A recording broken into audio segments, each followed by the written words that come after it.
Bueno, en 1824 el físico francés Sadi Carnot ideó el ciclo denominado como ciclo de Carnot, que es un proceso reversible con 4 etapas. Vamos a ver en qué consisten esas etapas de manera general. Inicialmente tenemos una expansión isotérmica. Bueno, expansión ¿por qué? Porque el volumen aumenta. Vemos aquí como de un volumen menor pasamos a un volumen mayor. Isotérmica se refiere a que de aquí a este otro paso la temperatura se mantiene constante.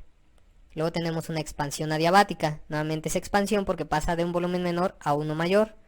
La presión en ambos casos disminuye, como podemos ver. Y es adiabática ya que no hay transferencia de calor con el exterior. Enseguida tenemos la compresión isotérmica. Ahora es compresión porque pasa de un volumen mayor a uno menor. ¿Sí? Isotérmica nuevamente porque ahora tenemos una temperatura igual del paso 3 al paso 4. Pero ahora va a ser una temperatura más baja que la que teníamos acá. Y finalmente la compresión adiabática.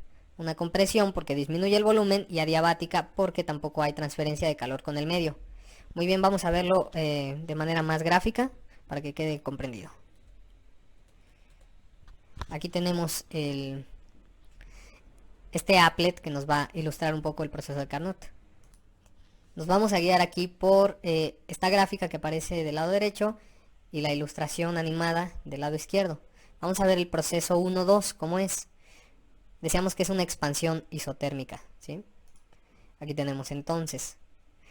Hay una expansión porque vimos que aumenta de volumen. Isotérmica, la temperatura A o temperatura de una fuente alta se mantiene constante, por lo tanto debemos de dar calor para que se realice esta expansión. Al aumentar el volumen, como vimos aquí, disminuye también la presión, como muestra la gráfica, ¿sí?